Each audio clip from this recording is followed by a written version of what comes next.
ఈరోజు మన పద్మశాలీలు ఆర్థికంగా కానీ సామాజికంగా కానీ వ్యాపార రంగాల్లో కానీ చాలా ఎదుగుతున్నారు. దానికి సంతోషంగా ఉంది. అలాగే రాజకీయ రంగంలో కూడా మన పద్మశాలీలందరూ వర్గభేదాలు లేకుండా ఐక్యంగా ఉండాలా, యువతని కలుపుకొని పోవాలా.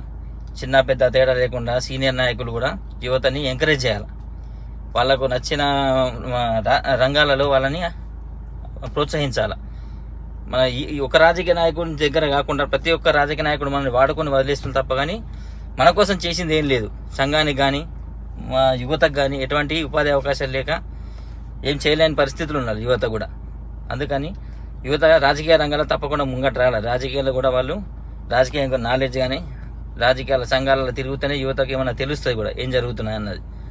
ఇప్పుడు రానున్న ఎలక్షన్లో మన ఎంపీటీసీలు, జెడ్పీటీసీలు, సర్పంచులు, కౌన్సిలర్లు మన ఆదిలాబాద్లో 49 వార్డులు ఉన్నాయి. ఈ 49 వార్డులలో యువత యాక్టివ్గా ఉండే యువత ఎవరైనా సరే వాళ్ళు టికెట్ వచ్చినా టికెట్ రాకపోయినా ఇండిపెండెంట్గా అన్నా ముంగటికి రావాలా. వాళ్ళకి పద్మశాలి సంఘం పూర్తి మద్దతు ఖచ్చితంగా తెలుపుతుంది. మనకు ఆర్థికంగా సపోర్ట్ చేసే వాళ్ళ నాయకులు చాలా మంది ఉన్నారు. వాళ్ళు ముంగటికి రాకపోయినా చేయుతనిస్తారు, సపోర్ట్ చేస్తారు మనకు. దాంట్లో ఎటువంటి సందేహం లేదు. ఈ 49 వాళ్ళలో ఎవరైతే యాక్టివ్గా ఉంటారో యువత వాళ్ళని పిలిచి మాట్లాడదాం అనుకుంటున్నా. వాళ్ళతో అందరిని పిలిచి ఒక ఏకాభిప్రాయానికి వచ్చి ఒక దగ్గర కూర్చోబెట్టి వాళ్ళకి టికెట్ రాకుంటే కూడా ఇండిపెండెంట్గానే సపోర్ట్ చేయించి నిలబట్టి గెలిపించుకుందాం. మన పద్మశాలి ఐక్యత ఏందో చూపించుకుందాం. ఇంతకుముందు ప్రతి ఒక్క రాజకీయ నాయకుడు చెప్పు చేతల్లో ఉన్నట్టు వాళ్ళు చెప్పిందే మనం విన్నాం.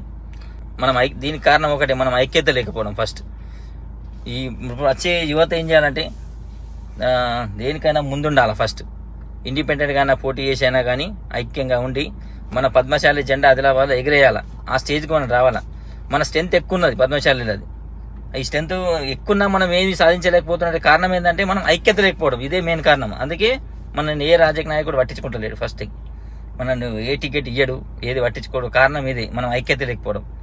సంఘాలలోకి ముందుకు వస్తున్న రాజకీయ నాయకులంతా సొంత లాభం కోసం కాకుండా సమాజానికి ఏదైనా ఉపయోగపడే విధంగా ఉంటే మంచిగా ఉంటుందని నా అభిప్రాయం. ఇప్పుడు రాబోయే ఎన్నికల్లో కూడా జిల్లా అధ్యక్షుడు కానీ తాలూకా అధ్యక్షుడు కానీ ఎవరైనా కానీ యువత వస్తే అయితే ఇంకా బాగుంటుందని నా ఉద్దేశం.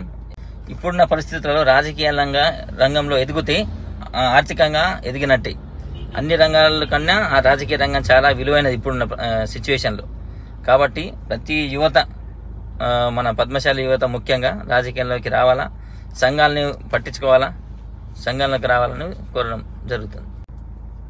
అలాగే ఇప్పుడు వచ్చే అధ్యక్షుడు కూడా సొంత లాభం కోసం కాకుండా పద్మశాలి సంఘానికి, సమాజానికి, ఒక రాజకీయ నాయకుని కోసం అతను సొంత పదవుల కోసం ఆశించకుండా సంఘానికి సేవ చేసే ఉద్దేశంగా ఇప్పుడు రాబోయే అధ్యక్షుడు ఎట్లుండాలంటే మనకు ఏ పార్టీలకు అతీతంగా ఉండాలి. ఇప్పుడు మనకు సపోజ్ 49 వార్డులలో ఇండిపెండెంట్గా వచ్చిన పార్టీల నుంచి టికెట్స్ వచ్చినా రాకపోయినా దగ్గరుండి మద్దతు ఇచ్చి, పూర్తి మద్దతు ఇచ్చి గెలిపించుకునే దిశలో పనిచేయాలి.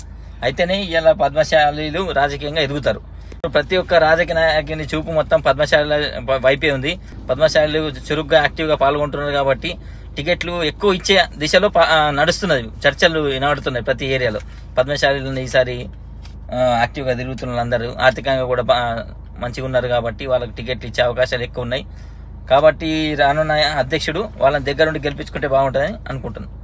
పద్మశాలీలు ఇప్పుడు అన్ని పార్టీలలో, అన్ని ప్లేస్లలో ఉన్నారు. వాళ్ళకి ఖచ్చితంగా టికెట్లు ఇవ్వాలా. ఒకవేళ ఇవ్వకున్నా కానీ ఇండిపెండెంట్ వేసి గెలిపించుకునేంత చట్ట ఇప్పుడు మన పద్మశాలీలలో ఐక్యత వచ్చింది. అది గెలిపించుకుంటాం.